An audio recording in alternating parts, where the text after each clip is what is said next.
Hey everyone, I'm back. It is Saturday, September 15th.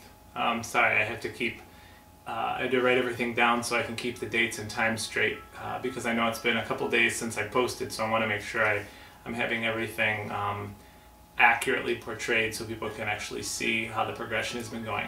But it's Saturday, September 15th. It's about 9:30 p.m. and as you can see, I am back in my own apartment out of the hospital, which is 2 thumbs up. I was actually discharged yesterday on Friday, September 14th. Basically about 4.5 days since my procedure. It was probably about 4 days total since the actual removal of the colon. But I'm going to backstep a little bit here and then bring you up to speed. My previous video was done on Thursday, the 13th, the day before I was discharged, and so the last you knew I was just getting ready to start in on solid foods that morning. I had a bagel, some eggs, and applesauce, and actually that was my first bit of solid food. I only actually ended up finishing about 3/4 of a half of a bagel, a few bites of scrambled eggs, and a little bit of applesauce because, one, your stomach has shrunk so much from not having food, solid food, for almost a week that you don't want to eat too much and start vomiting, especially just because of abdominal pain on top of everything else. So you want to start slow with that, but the breakfast went off great. And I kind of spread eating out for like an hour and a half, 2 hours, just nibbling little bits, drinking water. And then for lunch, I had mac and cheese and some mashed potatoes and Jell-O. Again, nibbled on that over a few hour period, drinking lots of water. Again, Thursday night, I think I had some turkey and rice, nibbling little bits. I did find that the mac and cheese was a little thick though, and I think I probably had too much of it because I felt a little bloated, and you can actually feel full, you just feel stuffed up, and that will all go away as I expand my stomach again and my gut starts moving fully because it is still waking up. But all those foods are on what I call that low residue diet, which I have to follow for 4 to 6 weeks. I know I've talked about a little bit, but basically you want to have all those things that health-wise people tell you not to have. The white flours, the starches. You want things to be easily digestible. You don't have to worry about dealing with skins on fruit and potatoes and things like that. The other thing that's really important about nutrition after this is you can become dehydrated. So if you have nothing in your system and you drink water, in about 20 minutes the water will pass right through and come out in your bag. So you have to learn how to have sort of a starchy food before you drink liquid. That starchy food will act as a sponge and keep the water in your system and allow your system to pull the water out of that food as a sponge as it goes through. You don't have to worry about eating starchy food before you drink if you've already had a meal, because that kind of stops up the plumbing more or less and keeps the water in your system. But it's very important that you pay attention to your hydration levels after surgery like this. So you want to be aware of your urine, make sure your urine doesn't get too concentrated and that you're still urinating. And you also want the consistency of the waste to be sort of oatmeal pasty-like, pudding in that area of consistency. Too thin, and again, you could be getting dehydrated. Too thick, and you're probably not getting enough fluid. So I was very well educated on all of that. On Wednesday, I think I had mentioned I did have my first appointment with the ostomy nurse where we both changed the bag together. And I did videotape some of that, but I'm going to edit it a little bit. I think I had talked about, and more just for informational purposes for people who may be looking at possibly having this done, just so you kind of know what to expect in the hospital. The rest of Thursday, I just did a lot of walking again, and that surgeon came in Thursday afternoon and said I as far as he was concerned, was ready to go Friday. I was off the IV pain meds. I was taking oral pain meds. My pain was controlled. I was going to be changing the bag on Friday with my ostomy nurse, and I was on solid foods. So everything was going great there. Friday, they came in still just to check on everything. They were checking my electrolytes every night with my blood work, just to make sure that my potassium and sodium levels and things weren't getting out of whack. So they were giving me some supplements as I was working back to a full diet. I think I told you they were giving me heparin shots as blood thinners. Those stopped the morning when I was coming home. My IV steroids stopped the morning I was coming home. I came home on 10 mg of prednisone, which is what I went into the hospital on. So I'll be on those for a week total, and then I'll drop down to 5 mg, and I'll be on 5 mg for another 1 to 2 weeks, and then I'll be off all of the steroids. So I'll be basically medication free except for Vicodin needed as pain, for the pain. And then also yesterday, the ostomy nurse did come in before I left, and she worked with me. I actually changed the whole bag myself that time, which really wasn't as bad as I thought it might be. And I'll probably post a video in a few more sessions of me actually changing it. And I was going back and forth because I know these videos have kind of been a little bit more documentary and me just talking through things, but my hope for these videos has been twofold. One, to let friends and family know, as well as others, the emotional roller coaster and how things progress medically as you're going through them. But I also wanted them to be for people who may have to have this done or are wondering what it's like, what to expect with all the different medical issues. And so I do want to show some visualizations of the actual, the bag and things you're going to have to face with doing it. So I'm going to get into that a little bit. But not today. So I got home yesterday.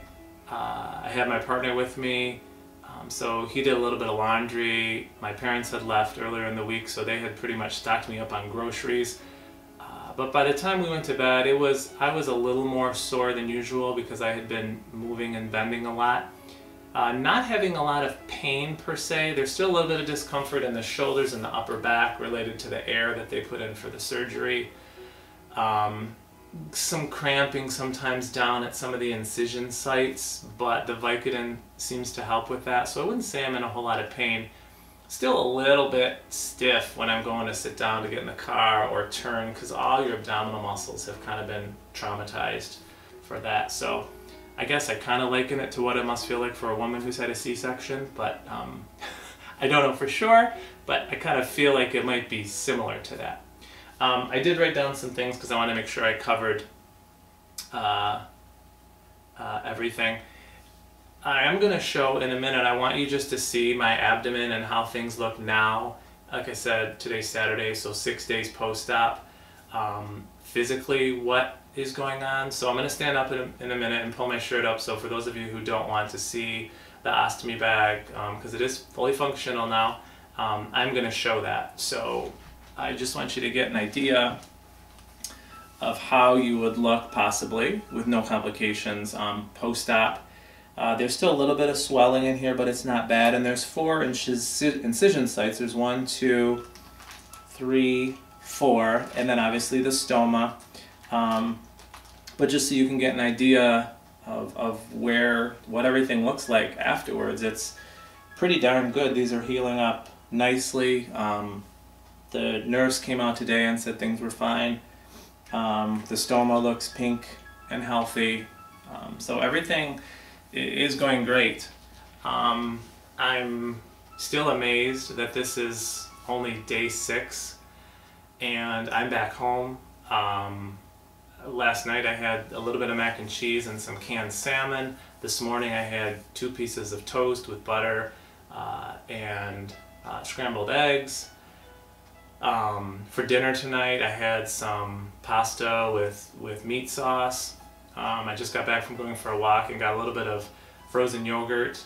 So I feel pretty much like I'm back to myself, albeit very slow.